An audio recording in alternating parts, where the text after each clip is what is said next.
तीनों लोकों में एकमात्र जिन शासन ऐसा शासन है जिसकी छत्र छाया को प्राप्त करने वाला प्रत्येक भव्य जीव अपनी आत्मा को परमात्मा बनाने में समर्थ होता है।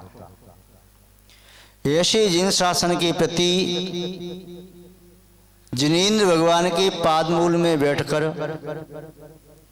इन पवित्र दिनों में शुद्ध हृदय से अंतःकरण से ये भावना भाते हैं, यह जिन शासन सुचिर काल तक अनंत काल तक जयवंत और जीवंत रहे।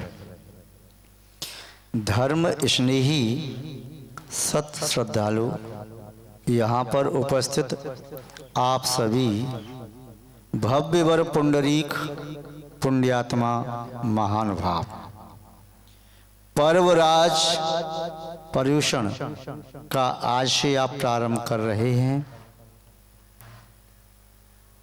पर्व तो अन्य भी आते हैं किंतु पर्युषण पर्व को आप पर्वराज कहते हैं। यद्यपि यह भाद्रपद पूरा ही महीना पर्व से समन्वित है। जैसे राजाओं में चक्रवर्ती राजा महत्वपूर्ण होता है, जैसे देवों में इंद्र होता है, इंद्रों में सौधर्म इंद्र होता है, ज्योतिषी ग्रहों में जैसे सूर्य और चंद्र होते हैं, सुमेरु जैसे मेरु पर्वतों में सुमेरु पर्वत होता है, जिस प्रकार रत्नों में वज्र हीरा होता है, मणियों में पारस मणि मानी जाती है, वृक्षों में कल्प वृक्ष, ऐसे ही सभी महीनों में भाद्रपद अपना अलग महत्व रखता है। इसका नाम ही भाद्र है। भाद्र यस्मिन भद्रता विद्यते सा भाद्र, जिसमें भद्रता सरलता सहजता विनम्रता रिजता आदि परिणाम पाए जाते हैं भव्य जीवों के अंदर, वह भाद्रपद। भाद्रपद के प्रारंभ होते ही षोडश कर्ण पर्व प्रारंभ हो जाता है और एक एक भावना को आप लोग 2 दिन तक भाते हैं, 48 घंटे तक। जिन्हें उपवास करनी होती हैं वह एक दिन उपवास करता है, दूसरे दिन आहार करता है। इस प्रकार से 16 कर्ण के व्रत किए जाते हैं और किनकी सामर्थ्य होती है वे 2 दिन का उपवास करते हैं, अर्थात वह 30 दिन के भी उपवास करते हैं। भद्र मास होने से प्राय करके जो व्यक्ति 11 महीने तक विशेष धर्म ध्यान पूजा अर्चना भक्ति स्तुति आदि नहीं कर पाते हैं, वे भाद्रपद में सजग हो जाते हैं, ऐसा मानते हैं कि अब धर्म का सीजन आ गया। जैसे आपका धन कमाने का सीजन होता है, ऐसे ही कुछ श्रावक श्राविका इस प्रकार से सोचते हैं हम ये पुण्य का कार्य भाद्रपद में करेंगे। 16 कर्ण पर्व के साथ साथ इस महीने में पुष्पांजलि पर्व भी आता है। लोग पुष्पांजलि व्रत करते हैं। इस महीने में 10 लक्षण धर्म के व्रत भी करते हैं, लब्धि विधान रत्नत्रय व्रत भी करते हैं। इस महीने में अन्नमी दशमी आदि के पर्व उन्हें करते हैं, अपनी अपनी शक्ति के अनुसार सभी करते हैं। यूँ तो पर्युषण पर्व वर्ष में 3 बार आता है। माघ के महीने में और चैत्र के महीने में भी आता है, शुक्ल पक्ष पंचमी से लेकर के चतुर्दशी तक। किंतु उन दिनों आप इतनी व्यस्त रहते हैं, बहुत से लोगों को तो ज्ञात भी नहीं हो पाता है कि पर्युषण पर्व कब आए और कब निकल गए। कुछ लोग जो व्रत उपवास आदि करते हैं उन्हें भान होता है कि माघ के महीने में शुक्ल पक्ष की पंचमी से पर्व प्रारंभ हो जाएंगे, माघ के महीने में भी पूरा महीना 16 कर्ण व्रत चलेंगे, चैत्र के महीने में भी 16 कर्ण व्रत चलेंगे और पुनः पंचमी से पर्युषण पर्व। भाद्रपद मौसम की अपेक्षा से भी एक अनुकूल होता है, जिसमें अति शीत नहीं, अति उष्णता नहीं। व्रत उपवास करने वालों के लिए इस महीने में कुछ अनुकूलता रहती है। दूसरी बात ये महीने एक ऐसा होता है, इस समय व्यापारी का सीजन कुछ कम होता है। इस महीने में किसान भी थोड़ा सा एक अपने आप को फ्री अनुभव करता है। फसल बो दी आषाढ़ सावन के महीने में, अब एक महीने फ्री रहता है। विद्यार्थी वर्ग भी इस भाद्रपद में थोड़ा सा फ्री अनुभव करते हैं।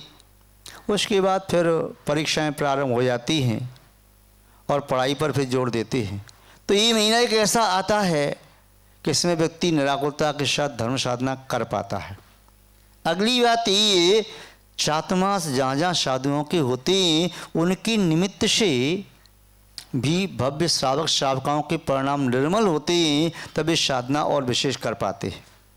इसके साथ साथ इस भाद्रपद में प्राय करके भारतीय संस्कृति अनुसार शादी विवाह भी नहीं होती।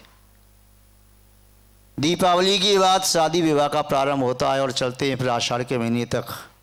इसलिए भी ये भाद्रपद सभी के लिए थोड़ा अनुकूल बन जाता है।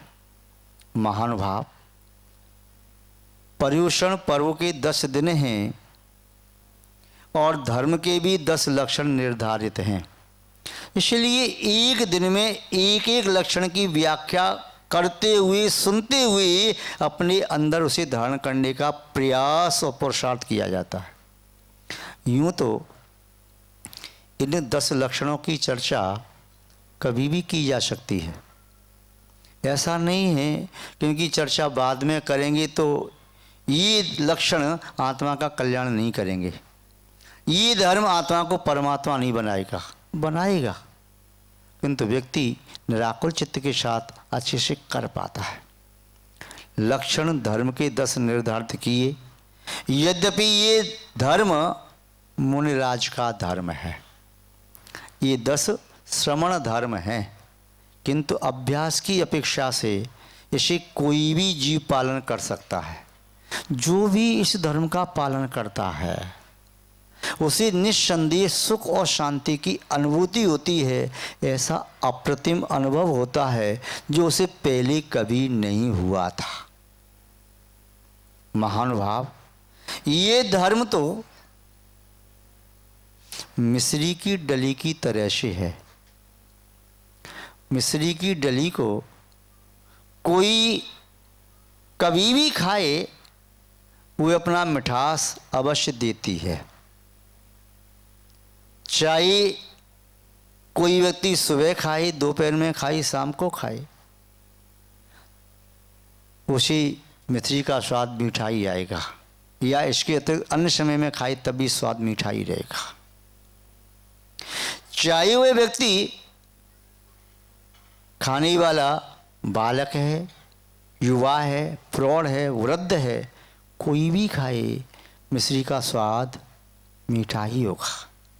कैसे भी खाए, चाहे मिश्री की डली को वे प्लास्टिक की चम्मच में रख करके खाता है स्पून से, या स्टील की चम्मच है, या पीतल की, लोहे की, या चांदी और सोने की या रत्नों की जड़ी चम्मच है, उससे कोई फर्क नहीं पड़ता, मिश्री का स्वाद मीठा ही रहेगा।